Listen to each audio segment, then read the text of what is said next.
पे बहुत था। जो बात मुझे जो इंटरेस्टिंग बात लगी, उन्होंने 2 करोड़ की कोई बात की है कि पैसों का ऐतराज था।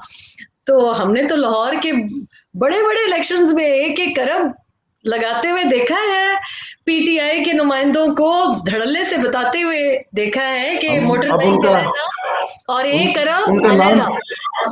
जिन्होंने लगाया था उनका नाम भी नहीं ले सकते, वो फिर आपके भाई निकल आएंगे, तो इसलिए चलें, ठीक छड्डो है। जी, बेचारे उनको ना सीएम बनाया है, नैब उनके पीछे लगाई हुई है। तो अब मैं क्या करूं, मैं जरा रहम दिल हूं।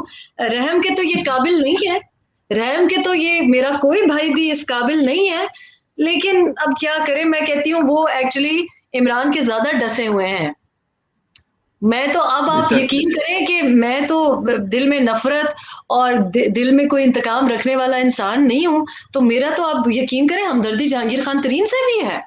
मुझे तो अब उनके लिए भी हमदर्दी फील हो रही है, क्योंकि ऐसे भी मतलब देखिए, हमें आदत नहीं है इस तरह की। हमें वफादार दोस्त, वफादार भाई, वफादार हम बड़े बावफा लोग हैं, तो हमें तो बड़ा शौक होता है कि हाय ये कर दिया जहांगीर तरीन के साथ, अच्छा ये कर दिया अलीम खान के साथ। और बाकी जिनके साथ नहीं हुआ, उनकी भी बारी आएगी इंशाल्लाह। खान किसी को नहीं छोड़ेगा, ये उसका वादा है, मैं किसी को नहीं छोड़ूंगा, बिल्कुल ठीक सबको कह रहे हैं। बुलाएंगे, सबको बुलाएंगे। अच्छा। सुप्रीम कोर्ट ने आज बलदियाती जो अदारे थे वो बहाल कर दिए, और उसमें बताता चलूं कि 38 और 36 जो हमारे जिले हैं उनमें से 90% जो वे हैं, उसके जो चेयरमैन है या मेयर है, वो पाकिस्तान मुस्लिम लीग नून के हैं। इन हालात में मुस्लिम लीग नून के जब वो अभी बहाल बहाल हो गए हैं, कैसे देखती हैं इसको? आने वाले दिनों में डिस्ट्रिक्ट के वो चेयरमैन होंगे, मेयर होंगे, तो स्ट्रेंथ तो बढ़ेगी पीएमएलएन की।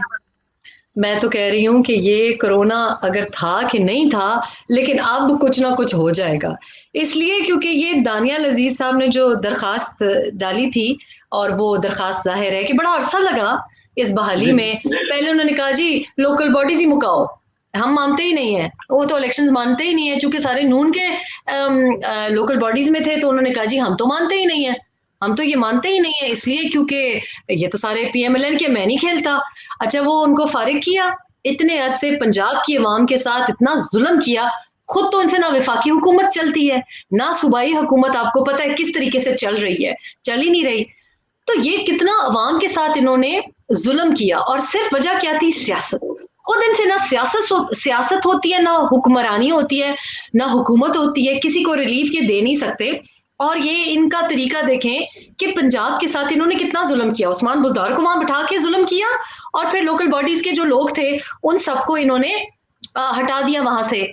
अब सुप्रीम कोर्ट ने उनको फाइनली बहाल किए, इसलिए क्योंकि काम तो कोई हो ही नहीं रहा, काम तो कोई हो ही नहीं रहा।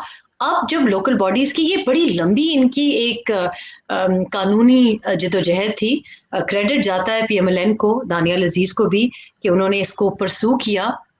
और आज मियाँ साहब ने भी इसको सराहा है, क्योंकि देखिए ये बहुत ज़रूरी था। ना सिर्फ ये कि ये जो लोकल बॉडीज एक तरीका है सही तरीके से हुकूमत करने का, लोगों को रिलीफ देने का, और ये बहुत ज़रूरी है, क्योंकि अगर हम उस्मान बुजदार को ये लोग रखना चाह रहे हैं, तो कम से कम एक मकामी लेवल पे, लोकल बॉडीज के लेवल पे लोगों को, आम आवाम की जो तकलीफें हैं वो दूर करना बहुत ज़रूरी है। तो ये मेरा ख्याल है कि ये नून के लिए तो एक बड़ी जीत है, लेकिन मेरा ख्याल है पंजाब के अवाम के लिए भी बहुत एक ये एक खुशगवार तब्दीली होगी। और ज्यादती हुई है इतने अरसे जो अवाम को इतने मुसीबतों में रखा है। बिल्कुल ठीक है, इसमें कोई शक नहीं। अच्छा जरा ये बताइए, जो जो पैमरा है, इसके पास इख्तियार है कि वो मीडिया को डिक्टेट करे कि पेट्रोल या किसी और चीज को कैसे पेश करना है? जब कीमतें बढ़ती हैं या जो कोई भी हुकूमत की चीज है, तो उसको कैसे पेश करना है आवाम के सामने, ये पैमरा के इख्तियारात में है, डिक्टेट करे वो? देखिए पेमरा के इख्तियारात में तो क्या है, लेकिन कितनी अच्छी बात की मरीम नवाज ने, जब मुझसे पूछा कि नैब को कौन चला रहा है, उन्होंने कहा नैब को वो सारे चला रहे हैं जिनको नहीं चलाना चाहिए, नैब अपने आप को खुद चला नहीं रही। तो मेरा ख्याल है ये बहुत एक बात यही है कि अब पेमरा ने क्या करना है, बाकी जो हमारे भाई हैं बेचारे, वो भी तो देखें वो किस तरीके की बातें करते हैं, किस किस्म की जबान इस्तेमाल करते हैं। तो एक ऐसा माहौल है पाकिस्तान में, आप तो टेलीविजन चैनल्स की बात कर रहे हैं, यहाँ तो जी। 22, 23, 24 साल बच्चों को जनाब नोटिस आ रहे हैं कि ट्वीट डिलीट करो। ट्वीट आपने, मतलब एक लड़का जिसकी कोई 5,000 फॉलोइंग है उसको आप धमकियां भेज रहे हैं और आप उनको कह रहे हैं कि ट्वीट तुमने क्यों कर दी। खुद आप वजीर आजम जो 3 बार मुल्क का रहा है वो कोई दहशतगर्द नहीं है। एहसानुल्लाह एहसान का बैठ के प्राइम टाइम पे इंटरव्यू करते हैं और आपकी कहाँ लिखा हुआ है, आप बताएं ना कि पेमरा के लॉज में ये कहाँ लिखा हुआ है कि फॉर्मर प्राइम मिनिस्टर का इंटरव्यू ना चलाएं। वो कोई दहशतगर्द है, वो कोई कातिल है, वो कोई मफरूर है, क्या है वो? उसका आप स्पीच तो चला नहीं सकते। उसकी स्पीच जो कि सोशल मीडिया पे आती है, एक वीडियो क्लिप ट्विटर पे चलता है, वो अगर कोई बच्चा अपने ट्विटर पे उसको रिपोर्ट कर देता है, अपने तासुरात भी नहीं देता, सिर्फ रिपोर्ट कर देता है कि नवाज शरीफ ने आज स्पीच में ये कहा, ये न्यूज है, आप उसको नोटिस भेज देते हैं। तो बेचारे हमारे टेलीविजन चैनल्स जो कि कभी बड़े बेटे को छोटा और छोटे को बड़ा, और जिस यूनिवर्सिटी में है ही नहीं इस्लामिक स्टडीज उसमें इस्लामिक स्टडीज सिखाने शुरू हो जाते हैं, आप इन चैनल्स को क्या और पेमरा से क्या गिला करते हैं? जैसे सबके हाथ बंधे हुए हैं वैसे पेमरा के भी बेचारों के हाथ बंधे होंगे। अब हमने मुस्बत रिपोर्टिंग ही करनी है, आपको तकलीफ है, लोगों के ट्विटर हैंडल से आपको तकलीफ है, लोगों के यूट्यूब चैनल्स आप बंद करा रहे हैं, तो पेमरा कैसे इजाजत देगी? हम ये कह सकते हैं, हमें तो यही बोलना है, टेलीविजन चैनल्स को तो यही बोलना है कि वाह वाह इकोनॉमी टेक ऑफ कर रही है और डॉलर कितना कम हो गया है। मतलब ये तो यूथिया लॉजिक तो ये है कि जनाब जो 115 पे डॉलर था वो नहीं कबूल था, वो चोर थे, डाकू थे, जालिम थे, करप्ट थे। आज 155 पे मुश्किल से आया है, ओ भाई 40 रुपए ज्यादा है अभी भी, 160 170 पे पहुंचा के अब 155 पे आया है। तो ये जनाब इधर होली मना रहे हैं, इधर इधर दिवाली इनकी हो गई है। तो तो ये इसके जब रास्ते में बेचारा क्या करे भाई, जो पेट्रोल की मसनूआत है उसके ऊपर बात ना करें, और पता नहीं किसी और बारे में भी कहा जी उसके बारे में बात ना करें, क्योंकि ये आप मुस्बत रिपोर्टिंग नहीं कर रहे। बस आप अपने से मन घड़त बातें बताएं और बताएं कि जनाब आज ये नीले जूते बड़े अच्छे थे और ये जो नीले जूते हैं ये टर्की से आए हैं, और जनाब ये ढोल जो हैं ये हमारी आलमी ताकत होने का सबूत देते हैं। ये तो कायदे आजम का पाकिस्तान भूल गए हैं, ये तो पूरी एक हमारी तारीख को मस्ख कर रहे हैं। इनको तो 23 मार्च का फंक्शन 25 मार्च को करते हैं, सदर कहते हैं जी 25 मार्च को करारदादे पाकिस्तान पेश हुई है। ये तो जनाब अपने ढोल तो बजा ही रहे होते हैं, आप तुर्कियों के ढोल ला के बजा रहे हैं। तुर्कियों के ढोल बजा रहे हैं। ओ भाई, या तो तुर्की ने हमें कुछ दिया होता, मतलब इतने सालों से हम पहले बेवफा इंसान का यही होता है, वो 2 दिन किसी से दोस्ती नहीं रख सकता।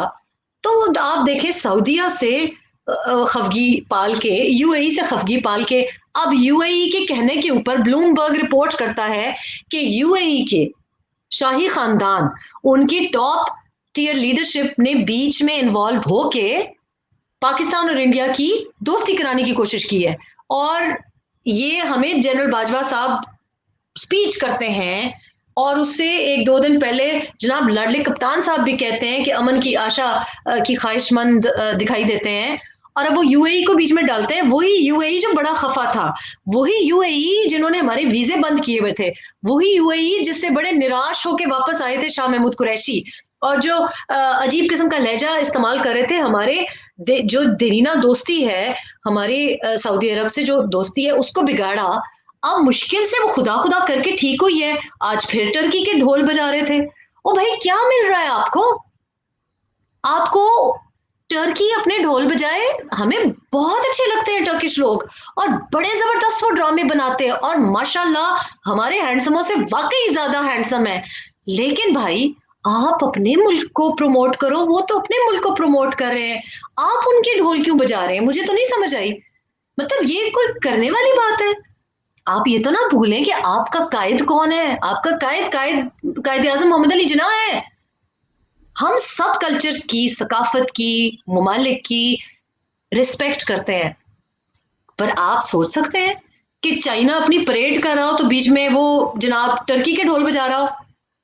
पाकिस्तान ऐसा कभी होता है? बिल्कुल ठीक। मतलब लोग आते हैं और जनाब क्लिंटन को, मतलब इंडिया में मैंने देखा कि किसी की शादी पे, जो उनके बड़े नजदीकी दोस्त हैं, अंबानी साहब की शादी पे, जो लीडिंग अमेरिकन पॉलिटिशियंस थे, वो बॉलीवुड के गानों पे नाच रहे थे, और इधर हम हैं कि हम टर्किश ट्यून्स पे नाच रहे हैं।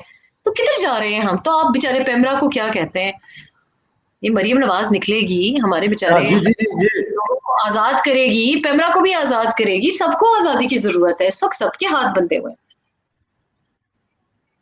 पेमरा ने एक नोटिस जो है वो जारी किया है, जिसमें उन्होंने कहा है कि नैब के बारे में कोई गुफ्तगू ना करें जब तक नैब अपने बारे में वजाहत पेश ना कर दे।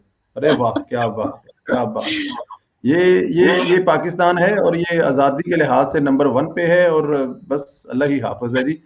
बिल्कुल ठीक है जी, नैब को भी खान की तरह लाडला कर रहे हैं ताकि इसके बारे में कोई बात ना करे। अच्छा, हुकूमत ने ये एक बड़ा एक सोशल मीडिया पे जा रहा है कि हुकूमत ने कोरोना वैक्सीन की जो कीमत मुकर्रर की है वो 8,000 से जायद है, जबकि वही वैक्सीन भारत में पाकिस्तानी करेंसी के मुताबिक 1,500 रुपए की है।